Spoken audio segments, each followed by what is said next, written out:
Hello mga Bisaya kayong dagko din sa tibok kalibutan o sa Pilipinas o sa Cebu, Visayas ug Mindanao. Maayong adlaw. Labi na sa mga Pinoy nga nakaroon nagtan-aw sa atong website.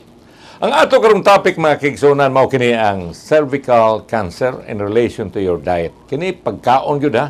O sa bagyo'y kalabutan sa cervical cancer sa atong mga pagkaon.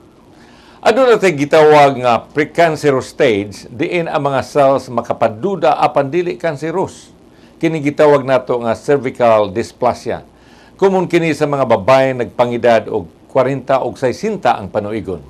Kadaghanan karon sa mga doctors nag-ingon nga ang mga abnormal cells sa cervical dysplasia napasanginlan nga ang pagkakuwangan sa mga eksaktong mga pagkaon mao'y hinungdan niini. Busa ang mga pasyenteng adunay cervical hyperplasia, maalim pinaagi sa pagtambal sa taas nga supplement sa vitamin B.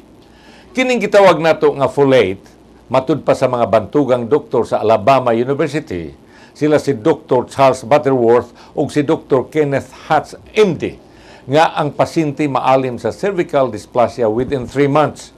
Nakita usab sa mga doctors nga kung ubos ra gani ang folate level sa cervical tissues, may dakong puruhan nga magusbat ang cell division sa maong tissues nga mao niya makapatukmod ngadto sa kadautan sama sa dysplasia ug dayong paingon ngadto sa cancer.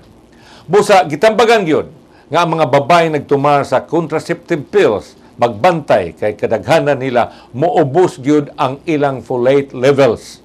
Nakita usab sa mga doctors nga ang mga babaeng may cervical dysplasia pinaagi sa pap test kuwang og vitamin A nga gikan sa beta-carotene ug ingon mausab nga kuwangan og vitamin C. Karon aduna nay synthetic forms of vitamin A nga gitawag og retinoids nga mao'y i-apply ngadto sa cervical dysplasia. Nakita nga ang retinoids mao'y musanta aron nga dili mapadayon og mahimong cancer. Kinsa man kuno kadto mga babae nga dakong risgo sa cervical cancer? Kadto mga babae nga bata pa gani nakipaghilawas na 18 years old and below.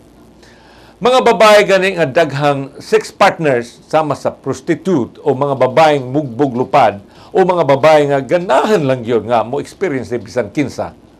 Mga babae nga adunay herpes simplex type 2 virus o papilloma virus, flat genital warts o mga babae nga kusog manigarilyo.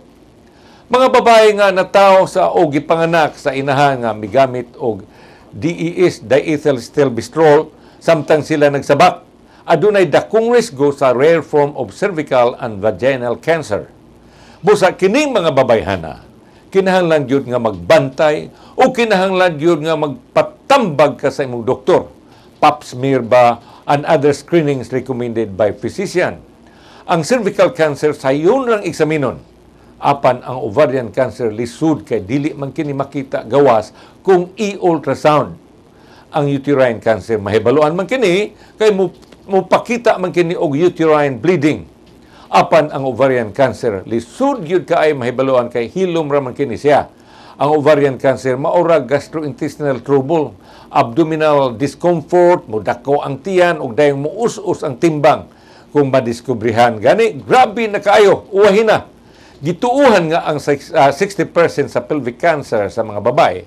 Taas ang risgo sa mga babaeng walay anak, sa postmenopausal o sa mga babae nga migamit sa estrogen replacement therapy. Kining sakita gituuhan usab nga kaliwat.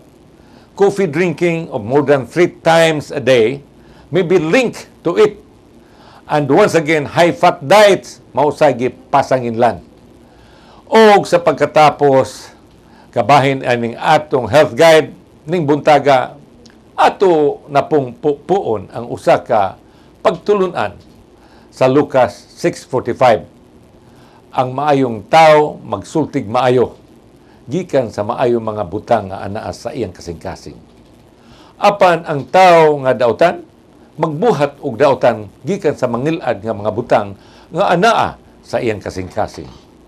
Kay kung unsa nga naa sa kasing-kasing sa tao, mauusab ang iyang isulti. Kung sa timan ang kana nato makiigsunan ang sa Lucas 6:45. Og doon dinil kita kuto manghigala alang sa atong paboritong stasyon Kini moingon na lamang ako si Dr. Warfi Tupas Ingracia. Maayong adlaw sa mga Bisaya sa tibuok kalibutan nga nagtan-aw sa atong television o ingon mo usab sa website o dinhi sa atong kapupudan sa tibuok Pilipinas. Maayong buntag Pinoy o kumusta kamong mga Subuano.